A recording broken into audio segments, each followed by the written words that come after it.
So for more insight now, we welcome Matthew Brodsky, Senior Fellow at the Gold Institute for International Strategy, and he joins us from Washington. Matthew, thank you so much for your time on this day. So the Taliban taking over this post on the border with Pakistan following the recent US troop withdrawal. What is likely to happen, in your opinion, with the power vacuum that is now emerging there?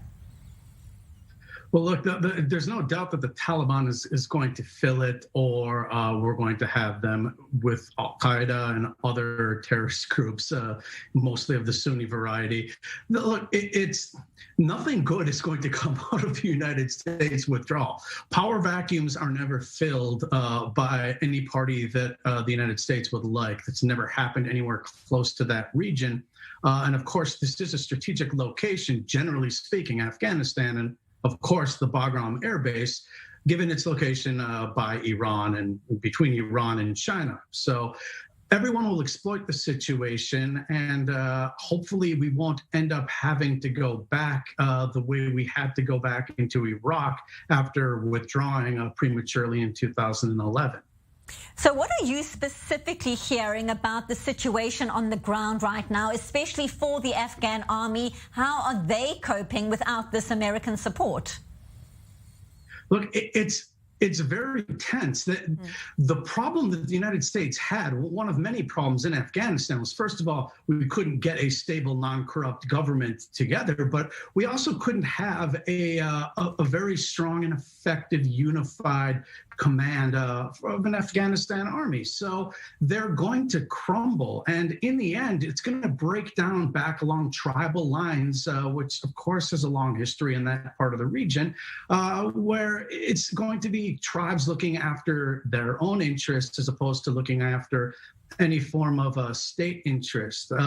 So it's going to be very easy to exploit. You're going to see the same thing. It's almost tiring that we at this point can so easily predict it, having seen these type of examples throughout. Like in Syria, you see the vacuum. The rest of the region pours in their own assets and tries to control their own proxies on the ground. Never turns out well for the United States, never turns out well for Israel either. So talk to us, though, about how worried Russia should be right now that the Taliban is making these inroads and threatening these Central Asia allies of Moscow at the moment.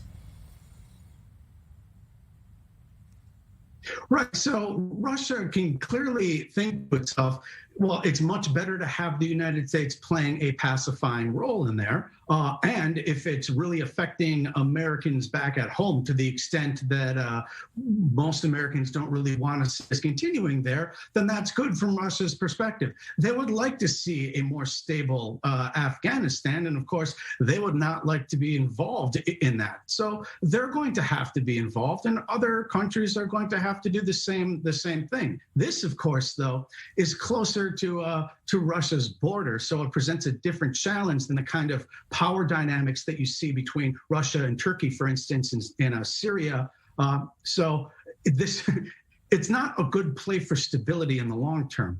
Well, certainly, as you say, so many players in the region watching very keenly on the developments as they unfold. Matthew Brodsky in Washington, thank you so much, as always, for your insight. Appreciate your time. Thank you.